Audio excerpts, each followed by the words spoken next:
વિદ્યાર્થી મિત્રો, આજે આપણે ધોરણ 11 ભૌતિક વિજ્ઞાન વિષયમાં પ્રકરણ 7 કણોના તંત્રની ચાક ગતિની ચર્ચા કરીશું. અહીંયા એક પ્રશ્ન આપેલો છે. n કણોના બનેલા તંત્રના દ્રવ્યમાન કેન્દ્રનું સૂત્ર લખો અને તેના દ્રવ્યમાન કેન્દ્ર પર લાગતા બળ માટેનું સૂત્ર મેળવો. n કણોના બનેલા તંત્ર માટેના દ્રવ્યમાન કેન્દ્રનું સૂત્ર અગાઉ આપણે મેળવી ચૂક્યા છીએ, બરાબર. તો એ સમીકરણ જે છે આપણે આ રીતે દર્શાવીએ છીએ. એક્સ ઇઝ ઇક્વલ ટુ એક પરિમાણ હોય તો x is equal to m1 x1 plus m2 x2 plus up to dash dash dash ભાગ્યા કુલ દળ m1 plus m2 up to dash dash dash. હવે આ જે સમીકરણ છે એ એક્સનું સમીકરણ છે, એટલે દ્રવ્યમાન કેન્દ્રનું સૂત્ર થાય એક પરિમાણ માટે. દ્વિપરિમાણ હોત તો વાય પણ આવત અને ત્રિપરિમાણ હોત તો એની સાથે ઝેડ પણ આવત. ઇન શોર્ટ જનરલ સમીકરણ લખવું હોય તો આવું પણ લખી શકાય. આના માટે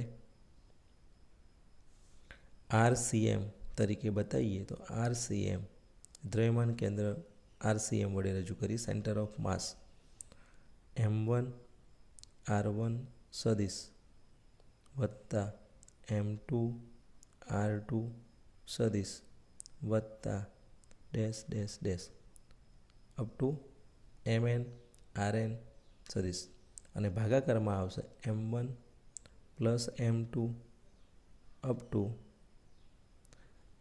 mn. હવે જે આ સમીકરણ છે આ સમીકરણનું સમયની સાપેક્ષે વિકલન કરવામાં આવે તો આપણને વેગ મળે, વેગ સદિશ મળે. અને દ્રવ્યમાન કેન્દ્રનો જે વેગ છે એ VCM અથવા V વડે બતાવીએ તો શું મળે? તો આનું વિકલન કરશો એટલે એક બાજુએ dRCM બાય dt મળશે અને આ બાજુએ m1 અચળ છે, dR1CM બાય dt એટલે એને શું કહેવાય? m1 v1 m2 v2 up to ભાગાકારમાં કુલ દળ એટલે m. હવે મિત્રો આની જગ્યાએ VCM મૂકી દઈએ તો આવું સમીકરણ તૈયાર થાય. VCM બરાબર m1 v1 વત્તા m2 v2 અપ ટુ mn vn ભાગ્યા m1 પ્લસ m2 અપ ટુ mn. આ જે સમીકરણ મળેલું છે એની અંદર નીચેનું જે પદ છે m1 પ્લસ m2 અપ ટુ mn એની જગ્યાએ હું m ધારી લઉં તો અહીંયા m જે છે એ કુલ દળ આપે છે તંત્રનું અને એને પછી આપણે ગુણાકારમાં લઈ જઈએ તો શું બને સમીકરણ? તો કે m v is equal to m1 v1 plus m2 v2 plus up ટુ mn vn. આ રીતનું સમીકરણ 1 મળી જશે. હવે જે સમીકરણ 1 મળેલું છે એ વેગનું સમીકરણ છે VCMનું. એનું સમયની સાપેક્ષે વિકલન કરીએ તો શું બને? તો સમીકરણ 1નું સમયની સાપેક્ષે વિકલન કરીશું તો m dv બાય dt પહેલું પદ થશે, m1 એમના m1 dv1 by dt, m2 dv2 by dt to ટુ mn dvn બાય dt. હવે તમને ખબર છે કે વેગનું સમયની સાપેક્ષે વિકલન કરીએ તો પ્રવેગ મળે. dv બાય dt અગાઉ આવી ગયેલું છે, આપણને એ આપે જેને પ્રવેગ કહીએ, એક્સલરેશન. તો અહીંયા dv બાય dtની જગ્યાએ એ મૂકી શકાય પ્રવેગ. તો હવે આ સમીકરણ થોડુંક રૂપાંતરિત થઈને આ રીતે બનશે. dv બાય dtની જગ્યાએ કેપિટલ એ મૂકી દઈએ, દ્રવ્યમાન કેન્દ્રનો પ્રવેગ, બરાબર. તો આ બાજુ એ સમીકરણ મળશે m એ સદિશ બરાબર m1. હવે dv1 બાય dtની જગ્યાએ a1 મૂકી દઈએ તો a1 સદિશ, એ રીતે m2 a2 સદિશ અપ ટુ mn એન સદીશ, બરાબર. તો આ જે છે એ રૂપાંતરિત થઈ જશે અને રૂપાંતરિત થઈને આપણને કેવું પદ મળશે તો કે એમ એ સદીશ is equal to M1 A1 વત્તા M2 A2 અપ ટુ MN AN, અથવા આ એમને ભાગાકારમાં મોકલી દઈએ અને એની જગ્યાએ M1 M2 અપ ટુ MN મૂકી દઈએ. તો આવું સમીકરણ લખી શકાય ACM અથવા A સદીશ બરાબર M1 A1 plus M2 A2 up ટુ MN AN ભાગ્યા M1 પ્લસ M2 અપ ટુ MN, જે તંત્રના દ્રવ્યમાન કેન્દ્રના પ્રવેગનું સમીકરણ છે. હવે ન્યૂટનની ગતિનો બીજો નિયમ ભણ્યા છીએ કે દળ અને પ્રવેગનો ગુણાકાર બળ આપે, F બરાબર ma. તો F I is equal to શું લખાય MI પરથી MA સદીશ ઇઝ ઇક્વલ ટુ આની જગ્યાએ F1 plus F2 up to FN ખ્યાલ આવે છે. આ સમીકરણનો ઉપયોગ કરીએ આપણે. હવે સમજો કે F બરાબર MA છે. F બરાબર MA હોય તો M1 A1ની જગ્યાએ શું લખાય M1 A1ની જગ્યાએ F1, M2 A2 એટલે F2, MN AN એટલે FN અને MA એમના એમ હતું. તો હવે સમીકરણ આવું બન્યું MA સદીશ is equal to F1 plus F2 up to FN. આમ કણોના તંત્રના બધા જ કણો ઉપર લાગતા બધા પ્રકારના બળોનું સદિશ સરવાળો અને કણોના તંત્રના કુલ દ્રવ્યમાન અને તેના દ્રવ્યમાન કેન્દ્રના પ્રવેગના ગુણાકાર જેટલું હોય છે. આ જે સ્ટેટમેન્ટ છે એને બરાબર સમજીએ. શું મળ્યું એમ અને એનો ગુણાકાર જમણી બાજુ ડાબી બાજુએ, જમણી બાજુએ શું મળ્યું F1 plus F2 up to FN. તો આ શું બતાવે છે શબ્દોમાં કેવું હોય તો બળો છે, કણોના તંત્ર પર લાગતા બળો છે. હવે એના બળોનો સરવાળો પણ કેવો સદિશ સરવાળો, તો સદિશ સરવાળો અને કણોના તંત્રના કુલ દ્રવ્યમાન એટલે કેપિટલ M અને પ્રવેગ સદિશ એટલે A નો ગુણાકાર એટલે MA. તો આ MA સદિશ એ કોના જેટલું થાય છે તો જે પણ બળો લાગે છે એ બળોના સદિશ સરવાળા જેટલો થાય છે. તો શબ્દ રચના આ પ્રમાણે આપેલી છે. કણોના તંત્રના બધા કણો પર લાગતા બધા પ્રકારના બળોનો સદિશ સરવાળો અને કણોના તંત્રના કુલ દ્રવ્યમાન અને તેના દ્રવ્યમાન કેન્દ્રના પ્રવેગના ગુણાકાર જેટલો હોય છે. એટલે તમે પહેલાં આ સ્ટેટમેન્ટ આ રીતે લખો કે કણોના તંત્રના કુલ દ્રવ્યમાન અને પ્રવેગ દ્રવ્યમાન કેન્દ્રના પ્રવેગનો ગુણાકાર એ કણોના તંત્ર પર લાગતા કુલ બળોના સદિશ સરવાળા જેટલો હોય છે તો પણ ચાલે. આ સ્ટેટમેન્ટ તમારે આ રીતે સમજવાનું છે. બીજું આવું પણ સ્ટેટમેન્ટ તમારે આવે છે MVCM is equal to M1 V1 plus M2 V2 up ટુ MN VN અને આની જગ્યાએ P1 P2 up to PN લખાય ને કુલ વેગમાન આપે છે. તો આવું પણ સમીકરણ એક આપણે આવે છે MVCM બરાબર P સદિશ. તો P સદિશ એટલે કુલ વેગમાન છે. MVCM તો આની જેમ જ બે ભાગ પડે, દ્રવ્યમાન કેન્દ્રનો વેગ સદિશ અને કુલ દ્રવ્યમાનનો ગુણાકાર એ દરેક કણના રેખીય વેગમાનના સદિશ સરવાળા જેટલો હોય છે. મિત્રો હવે આપણે N કણોના બનેલા તંત્રના કણો પર પ્રવર્તતા બળોની ચર્ચા કરીએ. તો અગાઉ આપણે હમણાં સમીકરણ મેળવ્યું કે દ્રવ્યમાન કેન્દ્ર પર લાગતું બળ જે છે એ આ રીતે દર્શાવાય છે MA સદિશ is equal to F1 plus F2 plus up to FN. જે F1 શું દર્શાવે છે તો F1 એ એક જ બળ નથી પણ એક જ કણ પર લાગતા તમામ બળોનો સદિશ સરવાળો છે. એટલે પહેલા નંબરના કણ ઉપર જેટલા પણ ફોર્સિસ લાગતા હોય એ બધાનો સદિશ સરવાળો કર્યા પછી જે બળ મળે છે એ F1 દર્શાવે છે. એ જ રીતે બીજા ત્રીજા Nમાં કણો પર લાગતા તમામ બળોનો સદિશ સરવાળો F2 F3 FN વડે મળે છે. તો તંત્રના કણો પર પ્રવર્તતા બળો બે પ્રકારના થાય છે, એક આંતરિક બળ અને બે બાહ્ય બળ. હવે તંત્રમાં કણો વચ્ચે પ્રવર્તતા આંતરિક બળો કોને કહેવાય?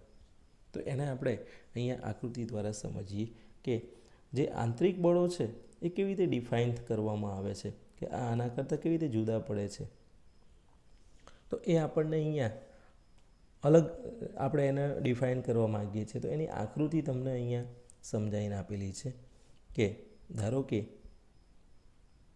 આ જે આકૃતિ છે એની અંદર તમે એક કણ અહીંયા બતાવો અને બીજો કણ અહીંયા બતાવેલો છે. હવે આની ઉપર પ્રથમ કણ જે છે એની ઉપર બીજા નંબરનો કણ બળ લગાડે છે. હવે જનરલી ગુરુત્વાકર્ષણ બળ જેવું આકર્ષી પ્રકારનું બળ લાગતું હોય તો એક પર બે વડે લાગતું બળ આ દિશામાં થશે. એ જ રીતે બે પર એક વડે લાગતું બળ આ દિશામાં થશે. તો અહીંયા જે ડાયરેક્શનો આપેલી છે F12 એક પર બે વડે લાગતું બળ અને F21 બે પર એક વડે લાગતું બળ એ આકર્ષણ બળના સંદર્ભમાં આપેલી છે. સમજજો બરાબર. અને F1 બળ અને F2 બળ જે બતાવેલા છે એ બાહ્ય બળો છે. F12 અને F21 એ આંતરિક બળો છે, જ્યારે F1 સદિશ અને F2 સદિશ એ આ જે બંને બળો છે એ બાહ્ય બળો છે.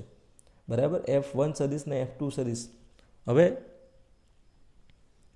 1 અને 2 એની અંદર જે આંતરિક બળો છે F12 અને F21 એ સરખા મૂલ્યના હશે, પરસ્પર વિરુદ્ધ દિશાના હશે. તો આવું લખાય ત્રીજા નિયમ પરથી આ બે કણો માટે F12 સદિશ બરાબર -F21 સદિશ. તો આ બંને એકબીજા ઉપર લાગે છે ખરા, પણ આનું પરિણામી અસર જોવા મળતી નથી. તો પરિણામી અસર કોના કારણે મળે છે? તો દ્રવ્યમાન કેન્દ્ર જે છે અહીંયા એની ઉપર કેટલા ફોર્સીસ લાગે છે? તો કે બે ફોર્સીસ લાગે છે, F1 અને F2. આ F1 અને F2 ફોર્સીસ છે અને આકૃતિમાં અહીંયા બતાવે છે, બી નંબરની જે આકૃતિ છે એમાં, કે સેન્ટર ઓફ માસ ઉપર F1 ફોર્સ આ ડાયરેક્શનમાં લાગે છે, F2 ફોર્સ અહીંયા ડાયરેક્શન પ્રમાણે આ ડાયરેક્શનમાં લાગે છે. અને આની પરિણામી અસર આપણને આ જે લાઈન દોરેલી છે અહીંયા આની ઉપર મળે છે. એટલે આના ઉપર લાગતું F એક્સટર્નલ ફોર્સ એ F સદિશની દિશામાં મળે છે. અને પદાર્થ પર લાગતા બળો જે છે એ જુદા જુદા કણો ઉપર આ રીતે F1 અને F2 મૂલ્યના ફોર્સીસ લાગે છે, જે આપણને અહીંયા પરિણામી અસર સ્વરૂપે F સદિશ તરીકે મળે છે. તો ન્યૂટનની ગતિનો જે ત્રીજો નિયમ છે એનો આપણે અહીંયા ઉપયોગ કર્યો કે આંતરિક બળો જે છે F12 અને F21 સરખા મૂલ્યના હોય છે, પરસ્પર વિરુદ્ધ દિશામાં હોય છે, તો તે પરિણામી બળ શૂન્ય આપે છે. પરંતુ જે બાહ્ય ફોર્સીસ લાગે છે F1 સદિશ અને F2 સદિશ એ આપણને આ પદાર્થ પર પરિણામી બાહ્ય બળ લાગે છે એવું દર્શાવે છે. એટલે અહીંયા F એક્સટર્નલ લેવાનું થાય તો આ F એક્સટર્નલ એ આપણને F1 અને F2ના કારણે મળશે, કારણ કે F12 અને F21 સરખા છે ને વિરુદ્ધ દિશામાં છે એટલે નીકળી જાય છે. તો આને આ રીતે સમજીએ કે ન્યૂટનની ગતિના ત્રીજા નિયમ અનુસાર આંતરિક બળો સમાન અને મૂલ્યના અને પરસ્પર વિરુદ્ધ દિશામાં હોય છે, તેથી તેમનું પરિણામી બળ શૂન્ય છે. આવા સંજોગોમાં તંત્રના દ્રવ્યમાન કેન્દ્ર જે છે દ્રવ્યમાન કેન્દ્ર એના પર બાહ્ય બળનું જ પરિણામી બળ લાગે છે. બરાબર. તો હવે શું લખાય? MA is equal to F external, જે F એક્સટર્નલ F એ કણોના તંત્ર પર લાગતા બધા જ બાહ્ય બળોનો સદિશ સરવાળો છે. તો આના ઉપરથી શું સ્ટેટમેન્ટ મળે છે? તંત્રનું દ્રવ્યમાન કેન્દ્ર, જાણે કે તંત્રનું સમગ્ર દ્રવ્યમાન તેના દ્રવ્યમાન કેન્દ્ર પર કેન્દ્રિત થયું હોય તથા પરિણામી બાહ્ય બળોની અસર હેઠળ ગતિ કરે છે એમ કહી શકાય. તો તંત્રનું દ્રવ્યમાન કેન્દ્ર, જાણે કે તંત્રનું સમગ્ર દ્રવ્યમાન તેના દ્રવ્યમાન કેન્દ્ર પર કેન્દ્રિત થયું હોય તથા પરિણામી બાહ્ય બળોની અસર હેઠળ ગતિ કરે છે એમ કહી શકાય. તો MA external is equal to F એક્સટર્નલનો મતલબ શું કરવાનો છે? F એક્સટર્નલ એટલે પરિણામી બાહ્ય બળો નો સદિશ સરવાળો, જે પણ બળો લાગે છે જુદા જુદા કણો ઉપર, એના સદિશ સરવાળાને પરિણામી બાહ્ય બળ તરીકે ઓળખવાનું છે. એટલે એકથી વધારે કણો હોય તંત્રની અંદર અને એની ઉપર ઘણા બધા ફોર્સીસ લાગતા હોય તો એફ એક્સટર્નલ એ આ બધા જ પરિણામી બળ તરીકે જ્યારે મેળવીએ છીએ એફ એક્સટર્નલને, ત્યારે દરેક કણનો સદિશ સરવાળો લેવાનો છે બળ જે લાગે છે એનો. એમ એ સદિશ બરાબર એફ એક્સટર્નલ જે મેળવેલું છે એની કેટલીક મહત્ત્વની બાબતો. પહેલી બાબત આવે છે, દ્રવ્યમાન કેન્દ્રની ગતિ જાણવા માટે કણોના તંત્રના આંતરિક બળોની જાણકારીની જરૂર નથી. બરાબર? કેમ? તો હમણાં આગળ જોયું આપણે કે આંતરિક બળો એ એકબીજાની અસરને કેન્સલ કરે છે. F12 સદિશ અને F21 સદિશ પરસ્પર વિરુદ્ધ દિશામાં હોય. એ જ રીતે તમે F23 અને F32 લો તો પણ પરસ્પર વિરુદ્ધ દિશામાં હોય. બરાબર? એટલે આંતરિક બળો જાણવાની જરૂર નથી. માત્ર શાની જરૂર પડે છે? તો ફક્ત બાહ્ય બળોને જાણવાની આવશ્યકતા છે. હવે આને તમે સમજવું હોય તો આ રીતે સમજી શકો છો કે ધારો કે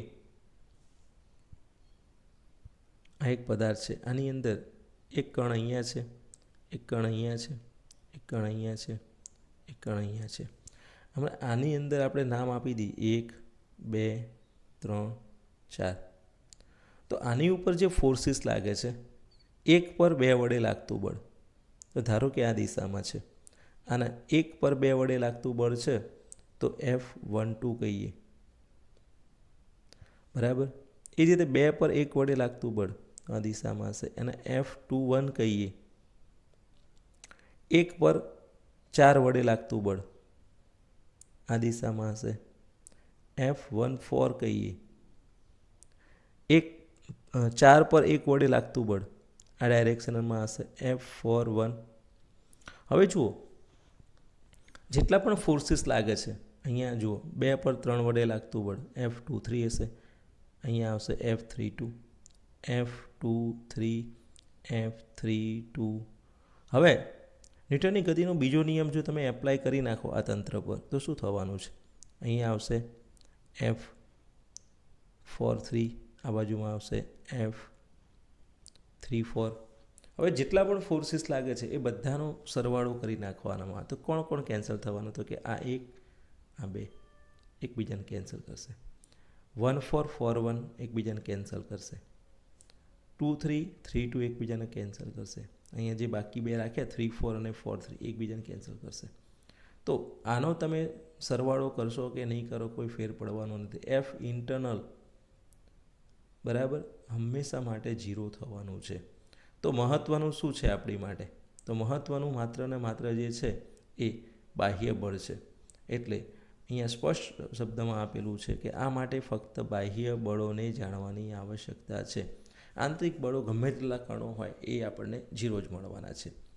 બરાબર? અને માટે જ દ્રઢ પદાર્થ માટે પણ આપણે આ નિયમ લાગુ પાડી શકીએ છીએ. બરાબર? કોઈ કણ માટે લાગુ પાડેલો જે નિયમ છે એ દ્રઢ પદાર્થ માટે પણ લાગુ પાડી શકીએ છીએ. ત્યાર પછી આજે સમીકરણ મેળવવા માટે આપણે કણોના તંત્રના પ્રકારને સ્પષ્ટ કરવાની જરૂર નથી. એટલે તંત્ર કેવા પ્રકારનું છે, કેટલા કણો આવેલા છે એના આપણે જાણવાની જરૂર નથી. આ તંત્ર એ ગતિમાન કણોનો સમૂહ હોઈ શકે છે જેમાં તમામ પ્રકારની યાંત્રિક ગતિ હોઈ શકે છે. હવે વિચારો કે એક ગ્લાસ છે, એની અંદર તમે પાણી ભરેલું છે અને ગ્લાસ ઉપરથી બંધ છે. અડધો ગ્લાસ પાણીથી અડધો ગ્લાસ હવાથી ભરેલો છે.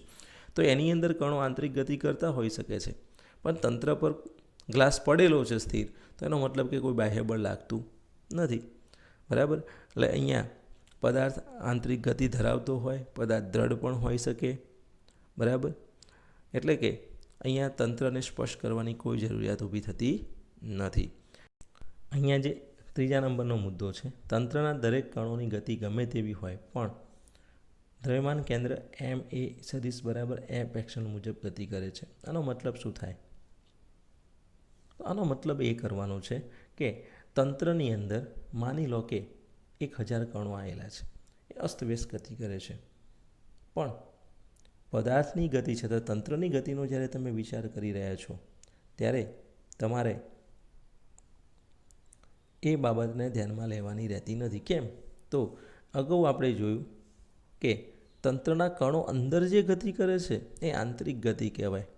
અને આંતરિક જે ગતિ થાય છે એ આંતરિક ગતિ માટે આંતરિક બળો જવાબદાર હોય છે, બાહ્ય બળ જવાબદાર હોતું નથી. એટલે આંતરિક ગતિને આપણે ગમે તેવા પ્રકારની આંતરિક ગતિ કણોની હોય તો પણ દ્રવ્યમાન કેન્દ્ર એ એમ એ સદિશ બરાબર એફ એક્સટર્નલ મુજબ જ ગતિ કરશે.